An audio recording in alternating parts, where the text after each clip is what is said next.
The arrogant fleet. The alien empire had won 164 battles, one after another, across the stars. Their fleets had crushed entire civilizations, burning cities into dust, leaving planets empty and silent. To them, war was no longer a challenge. It was routine. Their admirals walked with pride, their soldiers sang victory songs, and their council boasted that no enemy could ever stand against them. Now their eyes turned toward a small blue planet, Earth.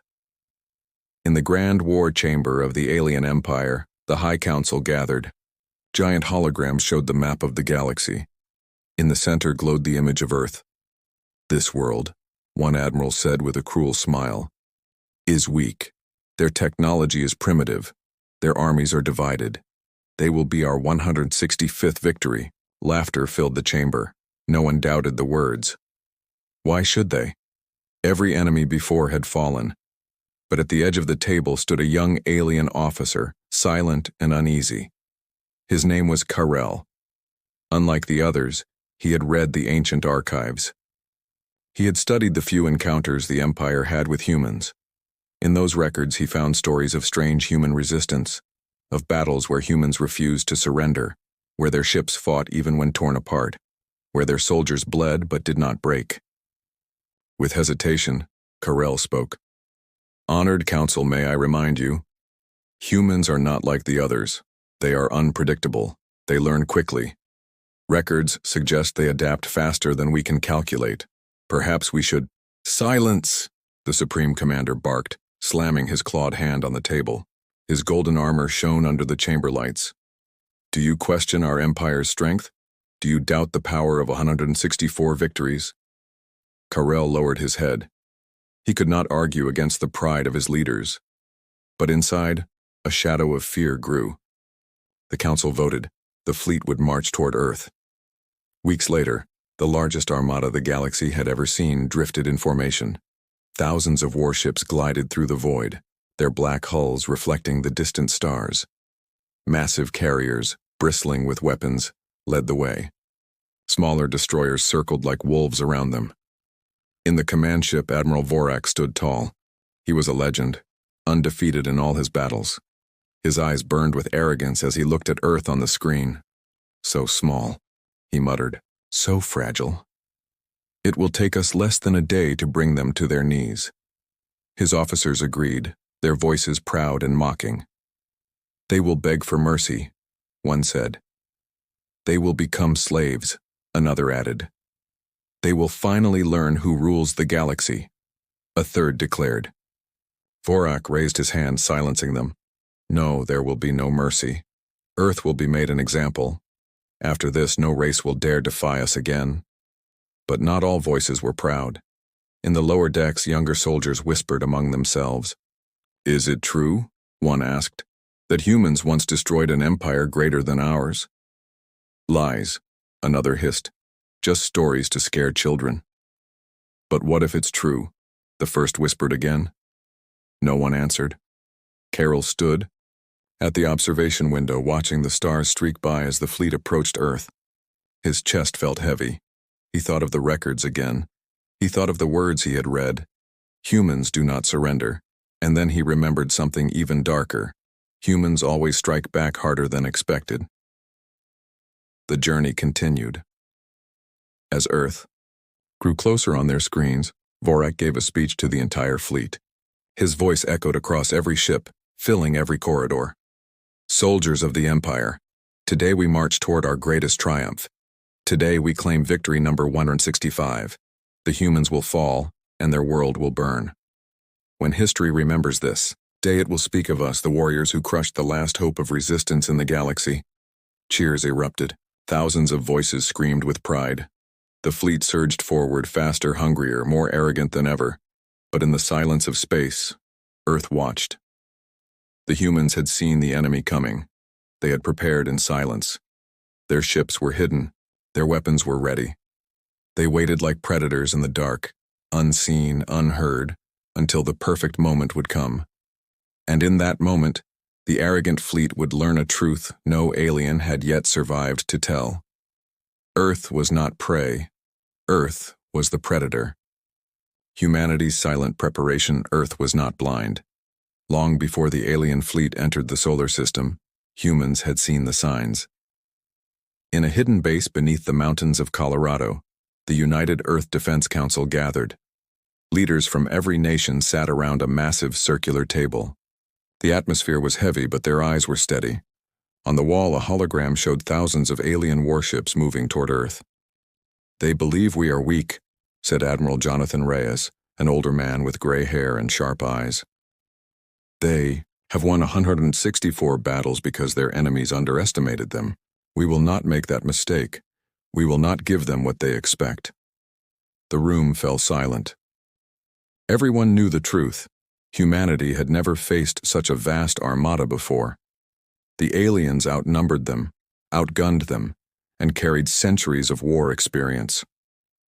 But humanity carried something else, something the aliens had never understood: the will to fight when there is no chance left. Secretly, Earth had been preparing for years.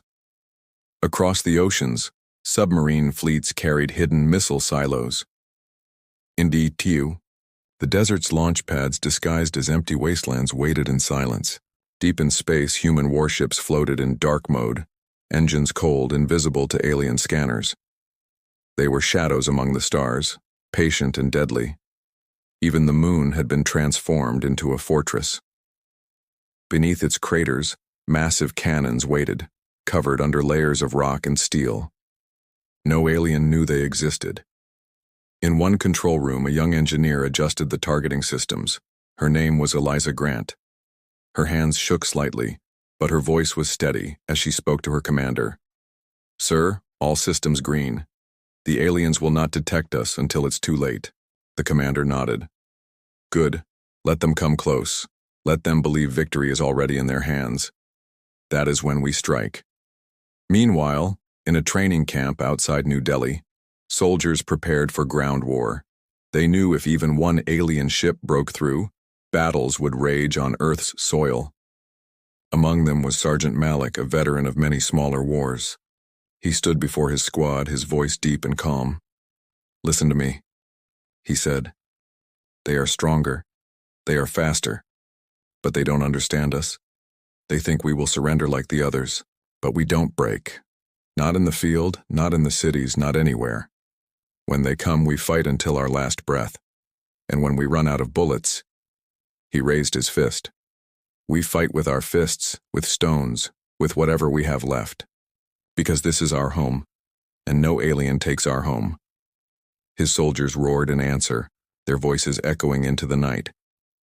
Back in space, hidden inside an asteroid belt near Jupiter, a secret weapon waited. Project Nemesis. It was a massive warship, larger than anything humanity had ever built. Its hull was black, absorbing light. Its cannons could pierce through battleships in a single shot. Only a handful of officers even knew it existed. Admiral Reyes stood before the ship's crew. His eyes scanned the faces of men and women who would be the first to meet the alien armada. "They expect us to hide behind Earth. They expect us to cry for mercy. But tomorrow, when they enter our system, they will find us already waiting. Remember this: we are not fighting to win glory. We are not fighting for conquest. We are fighting for our children, for our people, for our future. And if we fall as warriors, not as slaves." The crew answered with one voice, their shout shaking the metal walls. "For Earth." Hours passed. Humanity prepared in silence. Cities dimmed their lights to confuse alien scanners. Civilian transports were moved underground. The world seemed asleep, but in truth billions of hearts were awake, beating with the same thought: this is the day we stand together. Far above, satellites detected the alien fleet breaking into the solar system. Thousands of ships lit up like burning stars. Their signals echoed with arrogance, broadcasting threats across every frequency. Admiral Vorak's voice rang across human channels, translated by machines. "People of Earth, surrender now. Kneel before the Empire, and you will be spared. Resist, and you will be erased from history." For a moment, silence covered Earth. No answer came. Then, on every channel, across every device, a human voice spoke, calm, fearless, cold. It was Admiral Reyes. "Alien fleet, you boast of your victories. You believe we are like the others. But you are wrong. This is Earth. We do not surrender. If you come closer, you will never return." In his flagship, Admiral Vorak laughed. His generals laughed.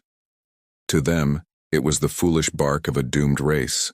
But in the darkness of space, the hidden human fleets powered up. Engines hummed softly. Cannons turned silently. Satellites blinked alive. And deep in the asteroid belt, Project Nemesis opened its eyes. Humanity waited. The trap was set, and the galaxy would soon learn that Earth was no ordinary prey. The first clash. The alien armada arrived at the edge of the solar system like a storm. Thousands of ships glowed with weapons hot and ready. From their bridges, alien commanders looked at Earth with contempt. To them, it was already finished. Admiral Vorak stood tall in his flagship, a giant vessel bristling with cannons. His voice thundered through the fleet. "Humans have defied the Empire, they will be punished. Today we carve their world into ashes. Forward!" The fleet advanced. Cruisers moved into attack formation. Carriers opened their bays, releasing waves of drones. Destroyers surrounded the armada like hungry wolves. Earth satellites were their first target. Alien weapons fired, and human machines burned in streaks of light. The aliens laughed, celebrating too early. "Pathetic," one alien officer sneered. "Their eyes are blind now." But they were not blind. Humanity had planned for this moment. High above the moon, in the darkness, a single human warship powered up. Its hull shimmered as cloaking fields fell away. The ship was unlike anything the aliens had seen before. Sleek, sharp, built for one purpose: destruction. The aliens noticed it and laughed again. "Only one ship?" An alien captain mocked. "Do they think a single vessel can stop us?" Admiral Vorak grinned cruelly. "Crush it. Show them their hope is useless." But the lone ship did not retreat. It did not flinch. Instead, its cannons ignited with blinding light. The first shot tore through an alien destroyer, ripping it in half. Fire and metal scattered into the void. The second shot pierced a cruiser clean through, leaving it drifting, lifeless. The alien laughter died. "Impossible," an alien officer shouted. "How can one ship—" Before he could finish, more human warships emerged from the shadows, from behind asteroids, from the dark side of the moon, from silent orbits above Earth. One after another, ships powered up, forming a hidden fleet. Hundreds of human vessels revealed themselves, weapons aimed directly at the alien invaders.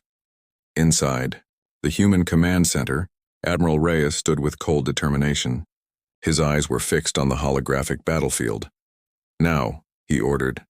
"Strike with precision, break their formation," and the trap was sprung. The first wave of human missiles streaked across space. They flew low, almost invisible, hidden by Earth's gravity fields until the last second. The alien fleet scrambled to react, but it was too late. Explosions tore across their front lines. 5 ships went dark in an instant. Vorak's grin vanished. "Counter-attack!" he roared. Alien ships fired back, beams of searing energy slashing through the void. Several human vessels shattered, their crews lost in silence. But the humans did not falter. For every ship they lost, they took 2 aliens with them. On one human ship, Captain Eliza Grant stood firm at her console. Her ship was smaller than the alien giants, but faster.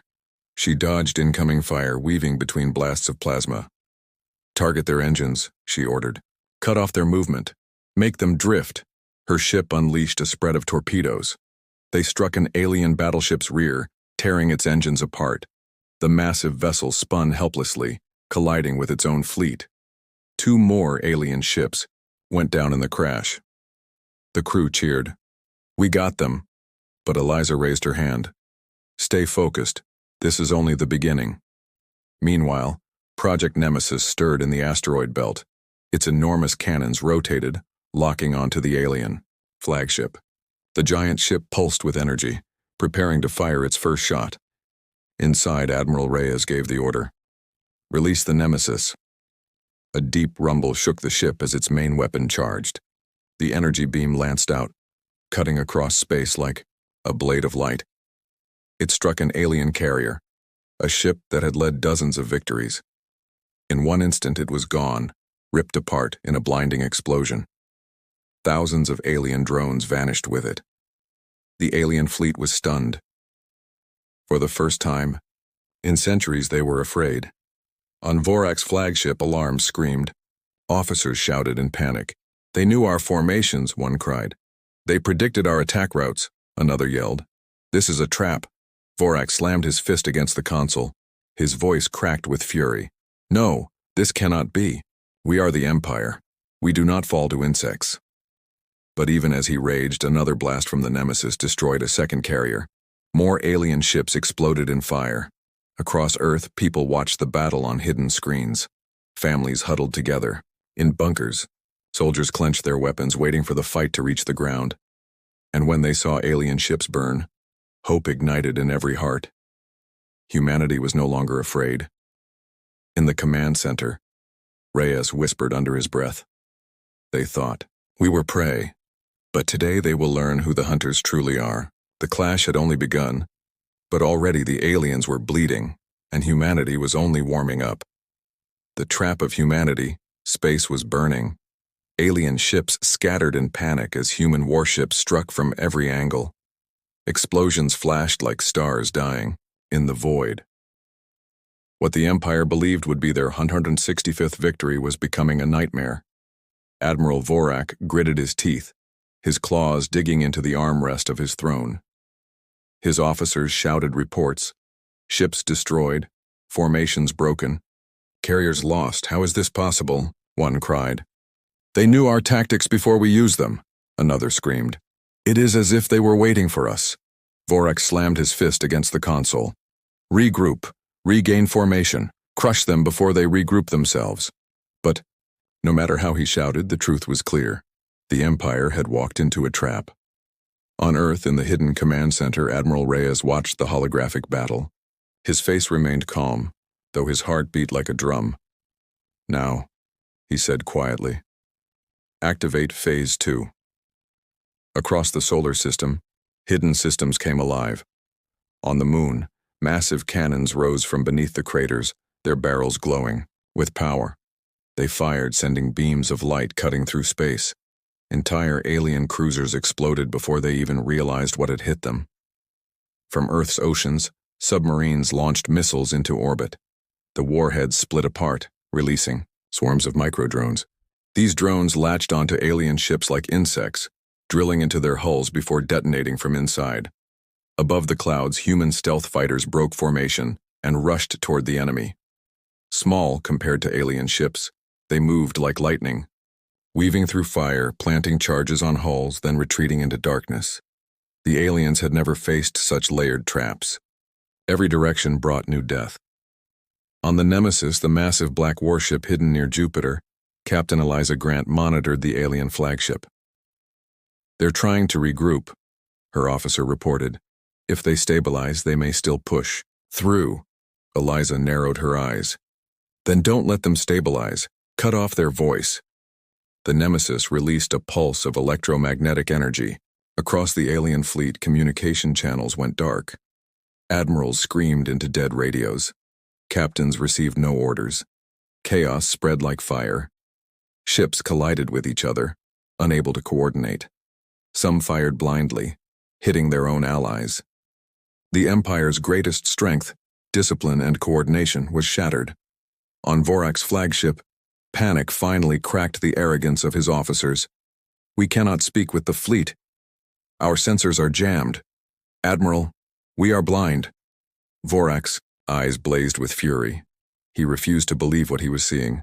No, they are primitives. They should not have this power. But deep down, even he began to feel the cold grip of fear. Meanwhile, humanity's trap only grew tighter. Satellites in low orbit began transmitting false signals, tricking alien navigation systems. Ships turned in the wrong directions, colliding into minefields humanity had planted months earlier. From the asteroid belt, hidden cannons opened fire, shredding alien supply ships. Without fuel or repair craft, the invaders' strength bled away with every passing second. Admiral Reyes gave the next command. His voice was calm, steady, merciless. Begin the net. In space, human warships moved with precision. Slowly, deliberately, they spread out, surrounding the alien fleet on all sides. Like hunters closing a cage around their prey, they cut off every path of escape. Alien commanders realized too late what was happening. "They are surrounding us," one officer cried. "We cannot retreat," another shouted. Vorak's eyes widened as the holographic map showed the truth. The humans had boxed them in. The once proud Empire fleet, the destroyer of 164 civilizations, was now trapped like animals. Then came the worst blow. The Nemesis fired again. Its massive cannon lanced through space, striking Vorak's right-hand battleship. The ship exploded in a chain reaction, taking 3 nearby cruisers with it. On every alien channel, silence fell. For the first time in history, the Empire had no answer. But humanity had one more weapon left. From deep Earth bunkers, a final code was sent. Dozens of orbital platforms lit up, weapons systems unlocking. The platforms released kinetic rods, tungsten. Projectiles dropped from orbit at impossible speed. They fell like silent meteors, piercing alien ships from above. The impact was devastating. Ships cracked in half, their crews erased in a flash. The aliens had no shield against gravity itself. Admiral Reyes spoke softly, almost like a whisper, but every officer heard the words. "Let the galaxy remember, this day, the hunters have become the hunted." On Vorak's flagship, chaos reached its peak. Officers begged for orders. Soldiers screamed in terror. Ships burned around them. Vorak stood, trembling with rage, yet powerless. He finally understood the truth. Earth had studied them. Earth had prepared for them. Earth had outthought them. He gripped the console, his voice breaking. "We were fools. We should never have come here." The trap was complete. Humanity had turned arrogance into annihilation, but the final blow was yet to come.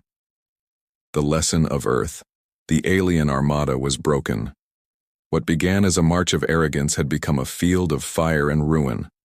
Across the black sea of space, wreckage drifted, alien ships torn apart, their burning cores spilling light into the void.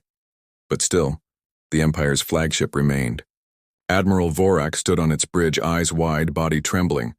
Around him, alarms screamed and sparks rained from the ceiling. His officers shouted in panic. "We have lost 80% of the fleet. Our carriers are gone. Sir, we cannot hold. We must retreat." Vorak gripped the edge of his console.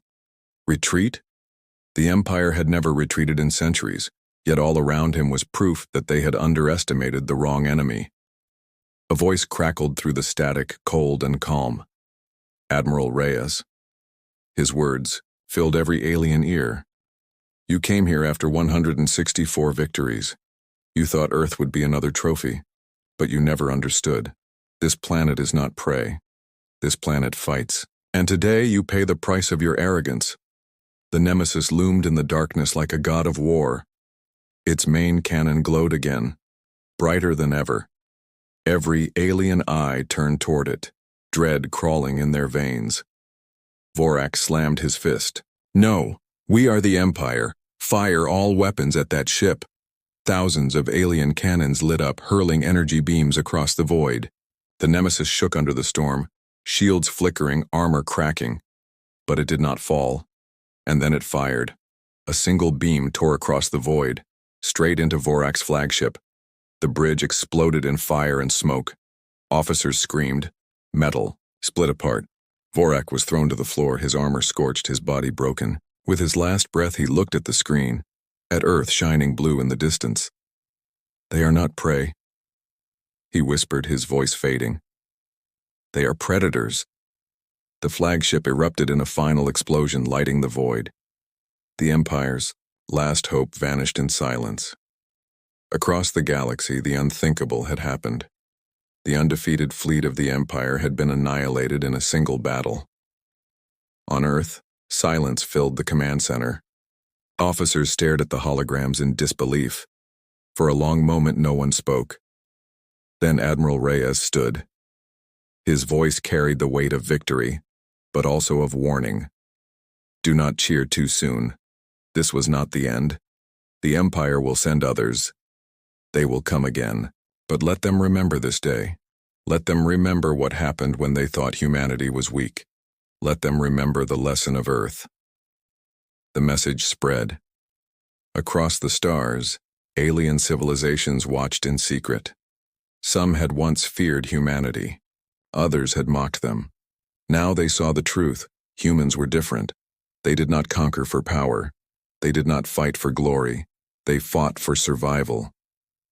And when pushed to the edge, they fought harder than anyone else in the galaxy.